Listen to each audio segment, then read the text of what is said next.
မေရိကန်ပြည်တော်စုအိုဟိုင်းယိုပြည်နယ်မှာဖြစ်ပွားခဲ့တဲ့ဖြစ်ရပ်မှန်ဇာတ်လမ်းတစ်ပုဒ်ဖြစ်ပါတယ်။သူမအသက်က62နှစ်ရှိနေပါပြီ။သူမရဲ့ခန္ဓာကိုယ်ပေါ်မှာဆေးရုံဝတ်စုံဝတ်ဆင်ထားပါတယ်။ခွင်တစ်ခုရှိမှလက်ထိတ်တလန်နဲ့အမှုရင်ဆိုင်နေရတာဖြစ်ပါတယ်။သူမကိုပြစ်မှုထင်ရှားတဲ့ခိုးမှုနဲ့ဖမ်းထားတာပါ။တရားသူကြီးလည်းမယုံနိုင်လောက်အောင်ဖြစ်ခဲ့ပါတယ်။ရဲ့ခင်မွန်းဖြစ်သူဂျော့စ်ကအသက်88နှစ်ရှိပြီဖြစ်ပါတယ်။သူတို့ရဲ့အိမ်အောင်သက်တမ်းက65နှစ်ရှိပါပြီ။ဂျော့စ်ကပြင်းထန်တဲ့နှလုံးအားနဲ့ယောဂဝေဒနာရှင်ပါ။အသက်8သက်နေထိုင်ဖို့နေ့တိုင်းဆေးဝါးတွေလိုအပ်ပါတယ်။သူတို့နှစ်ယောက်ရဲ့ဘဝကသတ်မှတ်ထားတဲ့ရံပုံငွေနဲ့နေထိုင်ရတာပါ။ဘဝကိုအနိုင်နိုင်ပြီးခဲ့တဲ့လကသူတို့ရဲ့အပေါ်ဆောင်အမခါကလည်းဆက်မပေးနိုင်တာကြောင့်တက်တန်းကုန်ဆုံးခဲ့ရပါတယ်။ဟယ်လင်ကခင်မွန်းဖြစ်သူရဲ့စင်းညွှန်းကိုယူပြီးစေးဆိုင်သွားတဲ့အခါသူတို့ရဲ့ခါတိုင်းပေးနေကြဒေါ်လာ50မဟုတ်ပဲဒေါ်လာ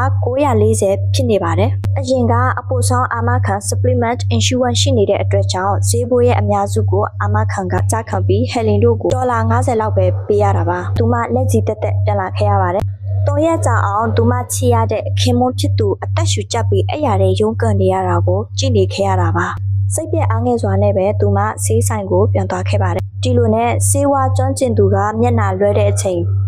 သူကအဲ့ဒီဆေးဘူးကိုယူပြီးတော့သူရဲ့ပတ်စံအိတ်ထဲခိုးထည့်လိုက်ပါတယ်။တကားဝမရောက်ခင်မှာပဲသူမတားဆီးခံလိုက်ရပါတယ်။ရဲများကပြစ်မှုထင်ရှားတဲ့ခိုးမှုနဲ့သူမကိုတရားစွဲခဲ့ပါတယ်။ရဲမှတ်တမ်းယူနေတဲ့အချိန်မှာသူမရဲ့သွေးပေါင်ချိန်ကရုတ်တရက်မြင့်တက်လာတဲ့အတွက်ကြောင့်အလင်းအမြန်ပဲဆေးရုံပို့ခဲ့ရပါတယ်။နောက်တနေ့မနေ့မှာတော့ပါလွာတဲ့ဆေးရုံဝတ်စုံနဲ့တရားရုံးရှိမှခေါ်ဆောင်ခြင်းခံခဲ့ရပါတယ်။ဘာလို့ရမှမသိတော့ပါဘူးရှင်လို့သူမကတူတူလေးပြောပါတယ်။သူဟာကျမအတွက်အယရအားလုံးပါ။တရားသူကြီးကသူမကိုကြည့်လိုက်ပါတယ်။ခန္ဓာကိုယ်သေးငယ်ပြီးတုံရည်နေတဲ့အသက်62နှစ်အရွယ်သူမကိုကြည့်ပြီးခေါင်းကိုခါရမ်းလိုက်ပါတယ်။ဒီလိုနဲ့တရားသူကြီးကသူမရဲ့လက်ထိတ်တွေကိုဖြုတ်ပေးလိုက်ပါလို့အမိန့်ပေးခဲ့ပါတယ်။ဒါကရာဇဝတ်မှုတစ်ခုမဟုတ်ပါဘူး။ဒါကကျွန်တော်တို့စနစ်ရဲ့ကြာရှုံမှုတစ်ခုပါတဲ့။နောက်မှာတော့ဆွဲချက်များကိုချက်ချင်းပယ်ချခဲ့ပြီးသူမနဲ့ George နှစ်ဦးစလုံးအတွက်အရေးပေါ်အကူအညီများပေးရန်အမိန့်ချခဲ့ပါတယ်။ဒီဖြစ်ရမှန်ဇာတ်လမ်းလေးကိုနားထောင်ကြပြီးတော့